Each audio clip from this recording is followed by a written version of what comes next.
ये सोने के सुख में नहीं जीवन बर्बाद करना चाहिए। एक नियत समय रखो सोने का, अभ्यास कर लोगे बिल्कुल बिना अलार्म बजे आपकी नींद खत्म हो जाएगी। अभ्यास बहुत बड़ी सामर्थ्य है, बहुत बड़ी। अगर नींद लेने का आपने अभ्यास बना लिया है तो ये आपके जीवन को नष्ट करने का बहुत बड़ा साधन बन गया। कुछ लोगों को सोने में सुख मिलता है कि सोते रहो। भैया कमाने आए हो, बड़ी मुश्किल से पास बना है इस भारत भूमि में तुम्हारे जन्म हुआ, मनुष्य योनि में। कुछ दिन के बाद ये सब खींच लिया जाएगा। सोने में समय क्यों बर्बाद कर रहे हो? कमाओ, सदाचरण करो, समाज को सुख पहुंचाओ, नाम जप करो, बड़े बुजुर्गों को सुख पहुंचाओ, किसी को दुख ना पहुंचाओ। ये कमाई कर लो।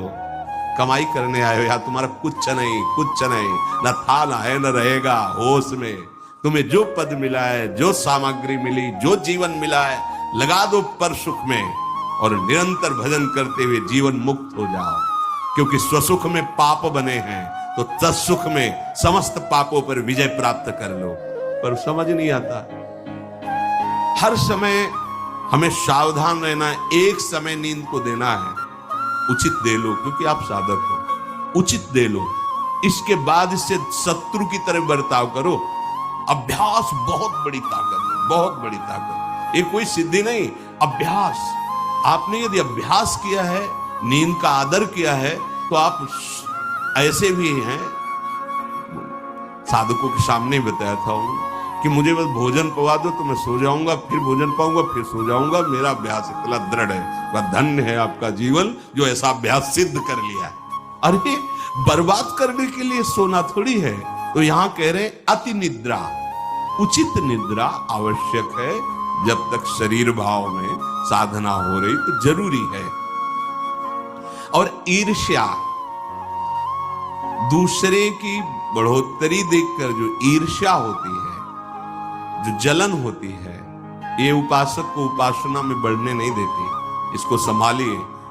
एक ही उपाय है, जिस पे ईर्ष्या हो भगवत भाव कर लो।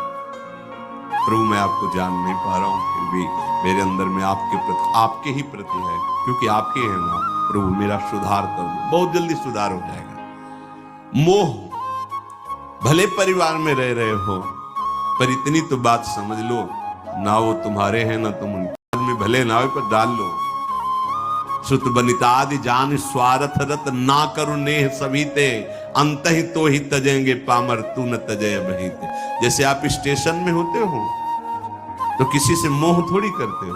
बैठे हैं सब आसपास, कोई चाय पी रहा है, कोई हंसी मजाक कर रहा है, बातें कर रहे हैं, सब मिलान हो रहा है। गाड़ी आई, किसी से कोई मतलब नहीं, अपनी गाड़ी ऐसे ही जैसे प्याऊ में हम खड़े हैं, उन जनों के बीच में रहकर अपनी गाड़ी का इंतजार करो और भगवत प्राप्ति करके अपने परम धाम जाओ। तो अगर नहीं समझ पाए तो ये माया ऐसा लगती, मेरा पुत्र, मेरी पत्नी, मेरा परिवार, मैं, पूरा समय चला जाता है। फिर जिनको तुमने मैं करके, अब वो अंतिम समय दिखाई देता है। कोई अपना है, कोई अपना।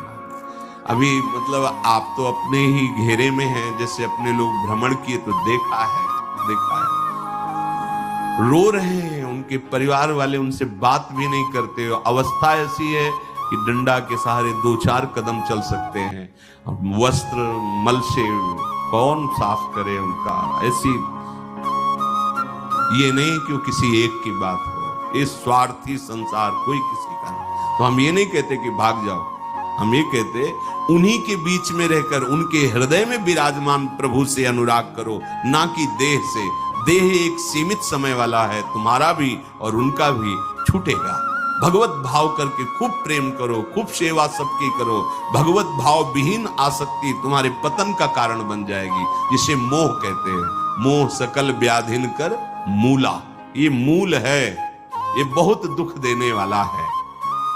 तृष्णा, भोगे हुए भोग को बार बार भोगने की इच्छा का नाम तृष्णा। ये डाइन है, इसे शास्त्रों में कहा गया है, ये डाइन है, कभी आघाती नहीं है। ये तृष्णा रूपी डाइन सबके हृदय में बैठी है। हर भोग को बहुत बार भोगा फिर भी भोगने की चाह, इसी का नाम तृष्णा है। और कायरता, जो नहीं होना चाहिए उसमें बहुत उत्साहित है, जो करना चाहिए, जो होना चाहिए उसमें उसे कायरता कहते हैं। ये कायरता साधक में अगर है तो परमार्थ विहीन कर देगी। दूसरों के गुणों में दोष देखना और निंदा करना, द्वादशैते महादोषा, ये महान दोष है। धृतराष्ट्र जी से कह रहे सनत सुजात जी, इन्हीं दोषों के कारण हृदय में बैठे हुए भगवान का साक्षात्कार नहीं होता। ये प्राणों का नाश करने वाले, ये प्रज्ञा का नाश करने वाले, ज्ञान नेत्रों को ये ढक देने वाले दोष हैं।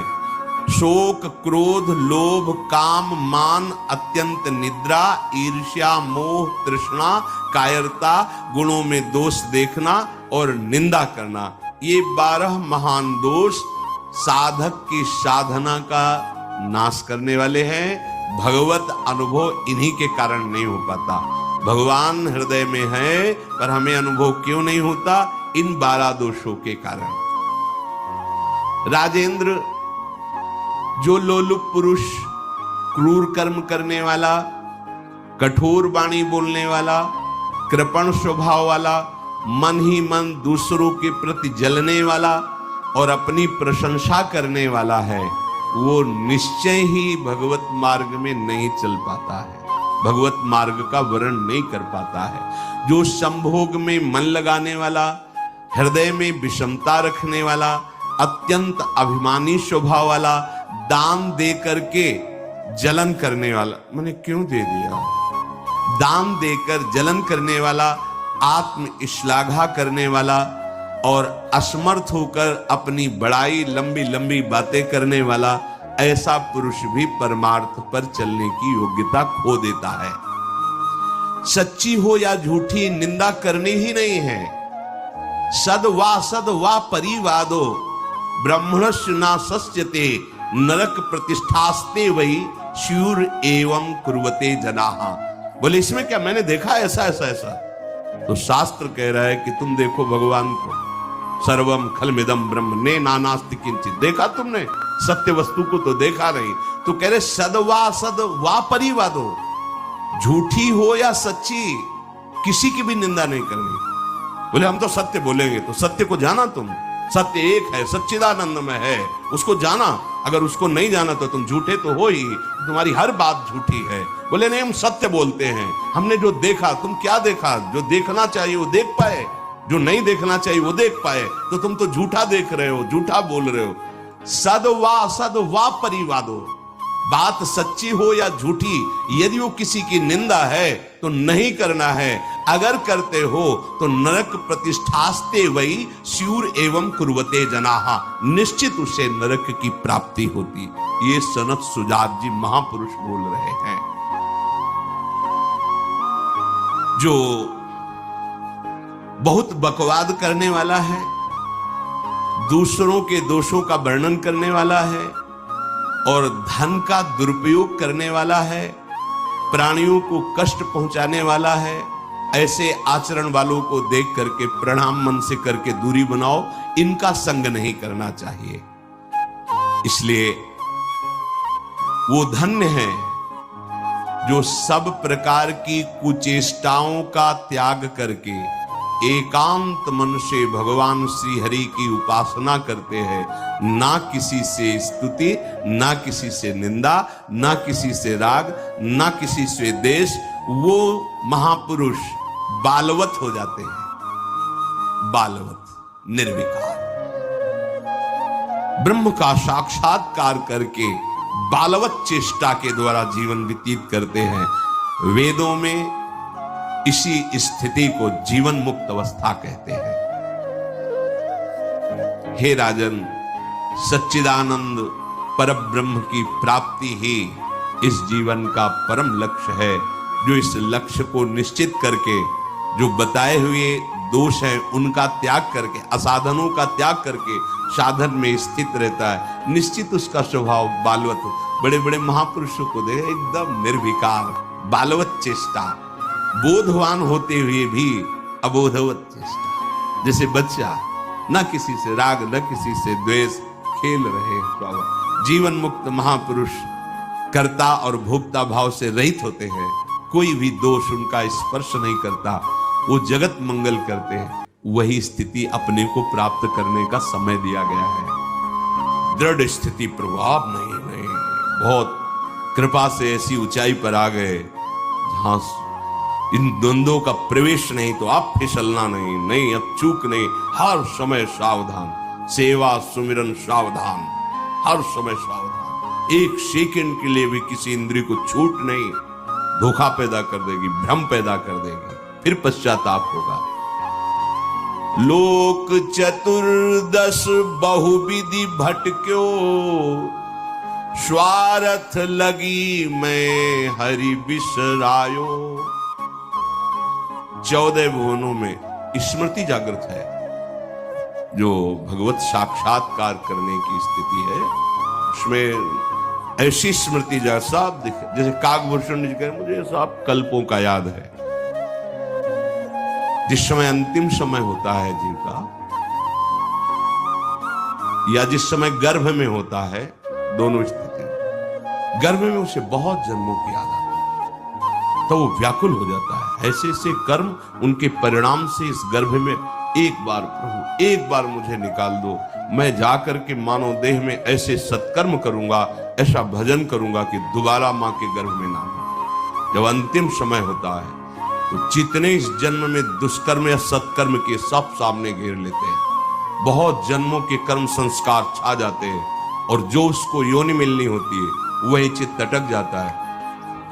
सावधान, बहुत सावधान। कह रहे हरिराम व्यास जी, 14 लोकों में घूम कर, मेरी स्मृति इस समय जागृत, 14 लोकों में घूमा हूं,